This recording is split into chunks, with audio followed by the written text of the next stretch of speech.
Olá, meus amigos, estamos aqui para mais uma atualização da pandemia de Covid da Coped. Hoje tentaremos responder perguntas desafiadoras dos cooperados sobre imunidade na Covid, testes sorológicos e possibilidade de reinfecção. Essa figura traz o resumo das janelas de oportunidade para o diagnóstico da Covid-19 a partir do momento que o paciente inicia os sintomas.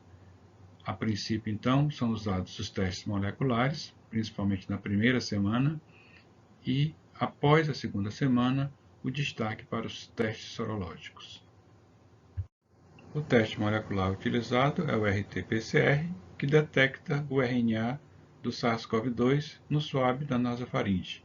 Ele é o padrão ouro do diagnóstico da Covid-19. Através desse teste, o RNA do vírus é transformado em DNA, esse DNA é amplificado, o material genético do SARS-CoV-2 na amostra é identificado por sondas específicas e um sinal é captado pelo equipamento que traduz um resultado positivo.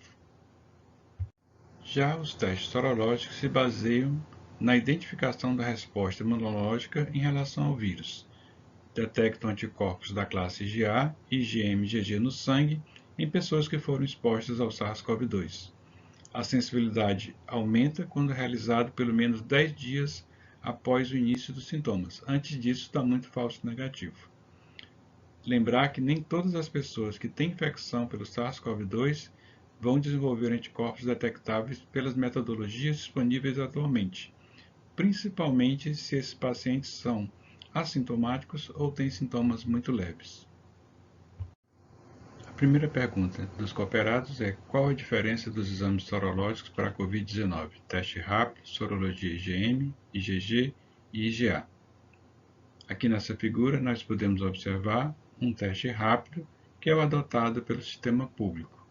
Os testes rápidos usam como métodos a imunocromatografia, imunofluorescência, a maioria detecta a presença de anticorpos IgM e IgG, é um método qualitativo, ou seja, não é capaz de dizer qual a quantidade de anticorpos IgM e IgG. São utilizados amostras de sangue, soro ou plasma, o que facilita. O resultado é bem rápido, 15 a 30 minutos, e não é necessário validação de resultados com outros métodos. No teste de ELISA são usadas amostras de soro ou plasma, a maioria detecta a presença de anticorpos IgA, IgM e IgG e proporciona resultados qualitativos ou quantitativos. O teste de quimiluminescência utiliza também amostras de soro ou plasma, é baseado na emissão de luz produzida em algumas reações químicas. A maioria detecta a presença de anticorpos IgM e IgG e permite análise de muitas amostras de uma única vez. A segunda pergunta: PCR positivo e exames sorológicos não reagentes, o que significa? Existem algumas explicações para isso. Uma primeira possibilidade é que a sorologia foi pedida num período muito próximo ao início dos sintomas, ou seja, menos de 7 dias, e aí seria um falso negativo porque não deu tempo de produzir anticorpos. Uma outra situação é que talvez o paciente tenha produzido anticorpos na quantidade insuficiente para que fosse detectado pelos métodos sorológicos atuais. Uma terceira explicação é que já tem havido desaparecimento dos anticorpos no nível mínimo para detecção pelos métodos que nós temos atualmente. O mais importante é lembrar que a ausência de anticorpos não significa ausência de imunidade. Só o futuro é que vai esclarecer essa questão. A terceira pergunta: paciente assintomático com IgA positivo e IgG negativo, repetidos após uma semana, manteve o mesmo padrão. Qual a conduta? O mais provável é que esse paciente tenha tido sintomas leves ou não tenha apresentado sintoma nenhum. Nessa situação, sabe-se que a produção de anticorpos pode não ser detectada pelos métodos atuais. Isso não significa, no entanto, que esse paciente não tem imunidade. A princípio, não há indicação para seguir repetindo sorologias. Outra pergunta interessante: as pessoas assintomáticas ou oligossintomáticas poderão não produzir anticorpos? Isso vai depender, obviamente, da capacidade do teste de detectar anticorpos no nível muito baixo, o limite de detecção do teste. Vai depender também do momento em que foi colhido o teste. Nesse estudo que a gente vê a figura, na fase convalescente inicial, eles procuraram dosar IgG e observaram que 40% dos indivíduos assintomáticos se tornaram negativos. Apenas 12,9% do grupo sintomático se tornou negativo nessa fase de convalescência inicial.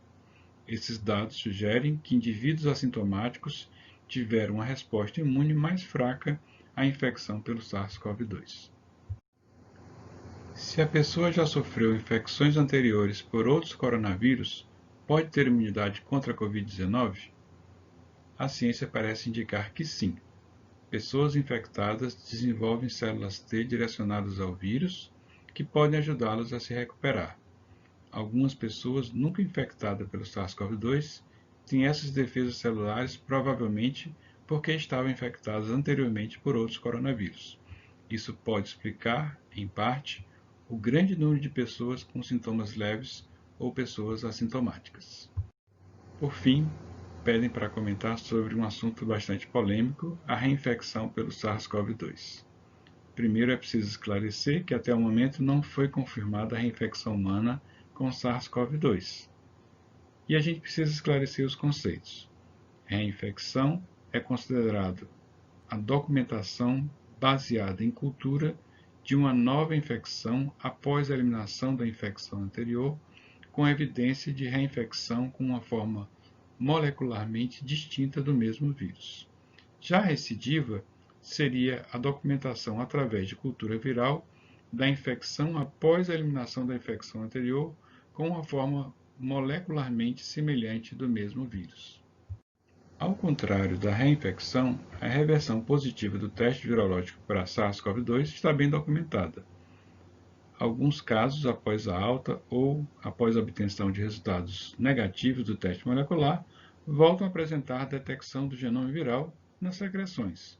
Esse fenômeno pode ser atribuído à limitação das técnicas de coleta, conservação inadequada de amostras ou à própria sensibilidade do método molecular.